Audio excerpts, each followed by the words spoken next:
Tá mé chatálachte inis fáilte a chuidir féin a ha cúd go mór rí suíochaigh na Gaeilge agus rí tuirasach sna hÉileanna na níor, an dochtar Teàrlach Wilson. Fáilte go SpeakGaelic a Teàrlach, ní sé rucaigh tú sa chumraí a chocaigh tú an an imimeach áite i'r fiag bhríotans, mar sin cimid a chóla tú me na Gaeilge an táiseach? Wel, ha cwmyddys ag myfahath agus sawn a glasahu ha fa mahath. Smarsyn fa mi gma Leòdhas is ydyn Ceilteach an y mynedyn, an y nabapa agus as y chwmyddi.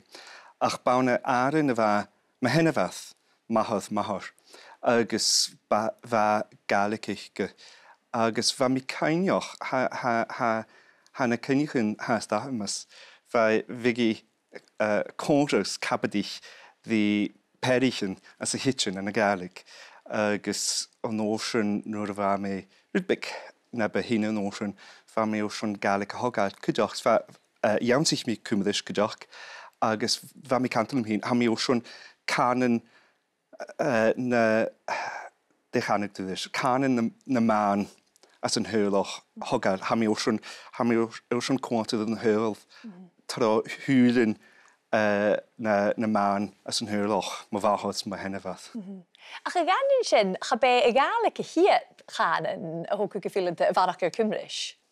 Wel, iawn sich mi edaltish cydachs fa mi ffwlochas yn edalt agus fa mi ffwlochas a fforddyn cydachs fa hog mi poldynish cydach. Get na chylch mi chwmaedd poldynish na laichens ha feimi du clachgach. Feimi du canan na clachgach. Clachgi na càilidh agus chail mi mo chuúd fólanis. Ha mi hast ceas golóir le edaltris ach féimi mi dianú cainteach nach cail mi sin na bharach.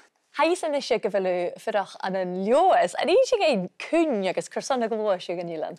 At fa mi y ffas yn awd, fa sy'n glwstad tymachol agus charw i sam nach rw mi ffarach goin nach rw dach iamas ma hasid dianw cilf. Ach nŵr chwth mi cas ydd Leòdhas chwt mi liw hyn sio nach iamas. Agus fa mi ffarach goin cianlus agus charw i sam gyda cianlus ardams bron hyn. Agus ha cianlf ladr awn adr Leòdhas is mi hyn. Ha mi cred ge iddo is gael gyfil tor Gaeilge awn. Agus sgwyl yma fi clachgwch na Gaeilge an y noi nadarach. So byr sy'n bremi'n yn Teàrlach, an eisiau gein bicyn mynd y sin? Wel, mar sy'n nŵr fa mi y dianw nocdarach. Fa mi brin di dynnu a fa na behinne na tri fichus y dreich. Agus chraw biwrla ach ma stachat chan sgol. Agus fa mi brin Leòdhas yn mae ein beha as na hÉileannáns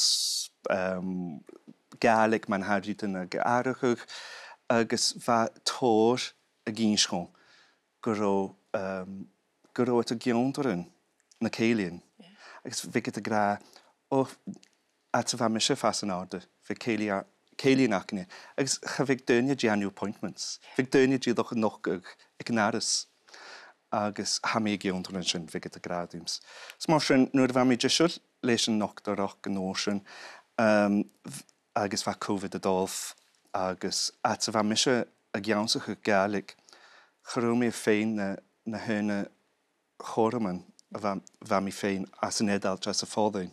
Mar sy'n hwt mynd hyn, wel, ha choes noch a gyri cèilidh, ha lwc ansach hi a gyri at y bogi mar gymbiach, agus ha mi cred gyfil eich lwc dwrys cydach fa mi as an y môd na tuirasach an y stronafog agus fa y gra sé can héitsin ys yn Gaeilge chlointsin a chéist as mw hig dynnu a tylf yr Leòdhas.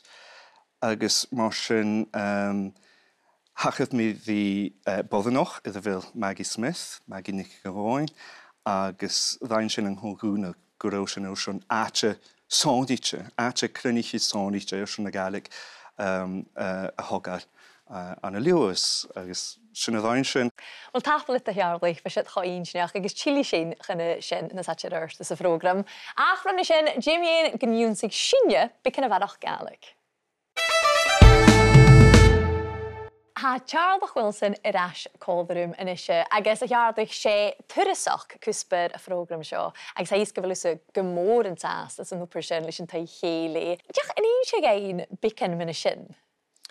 Well, ha sé áte Gaelic a hán, ha bú ann chanil sin a gréig ach Leòdhas Gaelic, ha café bicach na cúideach, ha Gaelic ag a chuile duine ha gopad ann, ha sin a clúich ceolh Gaelic, agus ha sin a fiechan dí Gaelic a hogal as an áit cúideach as fiechan dí Gaelic a bhrosnach is mar sin ma chudas tú ódú isteach na Gaelic, jo joch deich sa hiad na Suide, agus ha sanas an golóir mé dhéon sin, agus bí luch óbroch a cúideach leis sin cúideach. Mar sin bí duine sin isteach ag na chill fach go Gaelic, chan ilisach go bhfuil Gaelic ann, agus bíad a gánsa chuig rúd Gaelic.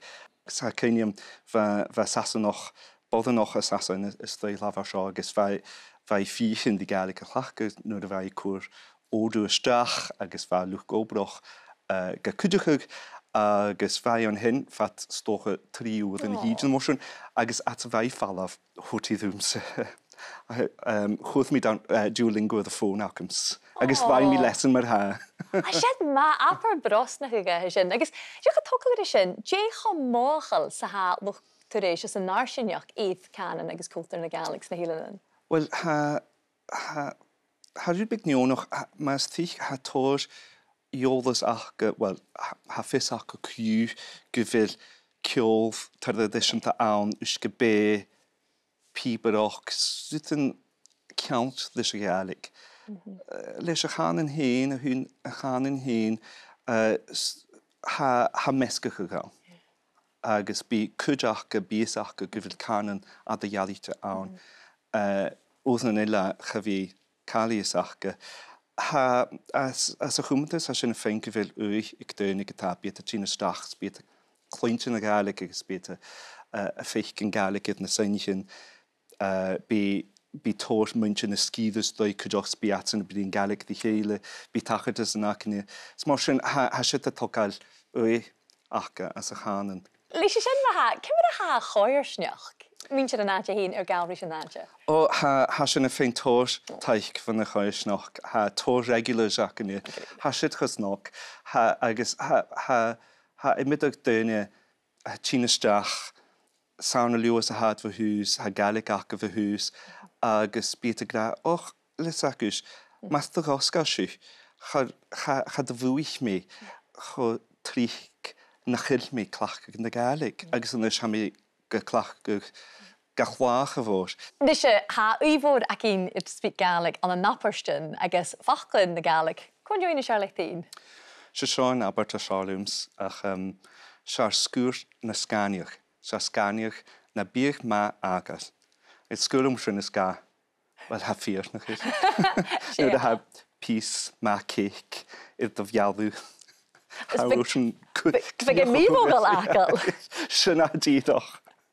Wel, míle tag i cheardaigh, apag an da chóirsta dúm clúin sin mina thuileút as a bhfuilúd sahas, as gur má h-uile, ní sin as an ámri teach. Tapalátsa.